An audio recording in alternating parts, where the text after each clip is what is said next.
আমি প্রকাশ্যে নাম ধরে কথা বলবো, কারণ আমি ভয় পাই না। আমি মৃত্যুকে আলিঙ্গন করে এখানে এসেছি। বিএনপি এখন বলে হচ্ছে আমরা সব উল্টে ফেলেছি, কিন্তু ফখরুল ইসলাম আলমগীর নিজেই বলছে যে আমরা ছাত্রদের পক্ষে নেই।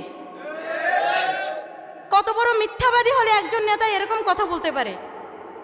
তার জানা উচিত এবং বোঝা উচিত সে একজন পুরুষ মানুষ। পুরুষ মানুষের মুখের জবান তো একরকম থাকবে, এক থাকবে, মুসলিম হোক সে অমুসলিম। সে যখন এক জবান দিয়ে দুই রকম কথা বলে, সে দেশের যে কতটুকু কি করবে সেটা আমাদের জানা হয়ে গেছে। আর একজন ব্যক্তি জনাব তারেক রহমান, আমি তাকে উদ্দেশ্য করে বলছি যে নাকি এখন অবধি বাংলাদেশের মাটিতে পা রাখতে পারে নাই, সে ওখানে থেকে বড় বড় লেকচার দেয় আর আমাদের এখানের বাংলাদেশের অবস্থায় বিকৃতি ঘটাচ্ছে। দিনের পর দিন হত্যাকাণ্ড চলে যাচ্ছে, না আমাদের অধিকার নিয়ে কথা বলবে। এখন অবধি স্পষ্টভাবে একটা কথা